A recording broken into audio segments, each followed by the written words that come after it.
ఏం చేస్తున్నావా కెమెరా ముందు అలా తిరుగుతున్నావు అంటే రీల్స్ చేస్తున్నాడు. రీల్స్ ఎవరికి చూపిస్తావు? ఎవరు నీ నాభి ఎవరికి చూపిస్తున్నావు?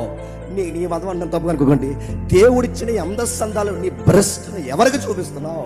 నీ నాభి, నీ టాయ్స్, నీ అరికాల మొదలు నడినొత్తు వరకు నువ్వు ఎవరికి ఎక్స్పోజ్ చేస్తున్నావు? సమాజం అంటే 4 రకాల మనుషులు ఉంటారు. వాళ్ళు చూడటానికి నీ బాడీని అందులో అప్లోడ్ చేస్తున్నావంటే నేను ఏమైనా పిచ్చి పట్టిందా నీకు? అసలు నీ బాడీని సొసైటీ ఎంటర్టైన్ చేస్తుందంటే నేను ఏమనాలి? అసలు బుర్ర పని చేస్తుందా? మెంటలో వచ్చేసింది అది. పైపెచ్చికి వీడియో పెట్టి చివర్లు అందంట లైక్ చేయండి, షేర్ చేయండి. కావున సమాజం చేస్తాడు దేవుని బొందా. నేనేం చేయాలి? లైక్ చేయాలా? ఏం లైక్ చేయము? ఏం లైక్ చేయమంటావు? అంటున్నాను. చాలా మంది తిడతారు, పోయే కాలం ఏంటంటే ఇలాంటి వీడియోలు చేస్తున్నాను. కొంతమంది వస్తే అస్సలు మీకు బిగ్ థాట్స్ లేవు, బ్రాడ్నెస్ లేవు. ఏంటి మాకు బ్రాడ్నెస్?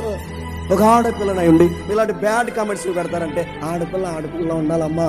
ఇవన్నీ చేస్తాడు ఏమంటే సొసైటీ అబ్జర్వ్ చేస్తుంది. నీ ఎదురుగా అంటారు లేదో నాకు తెలియదు కానీ, నీ వెనక అంటారు లేదో నాకు తెలియదు కానీ, నీ పేరెంట్స్ దగ్గర అంటారు.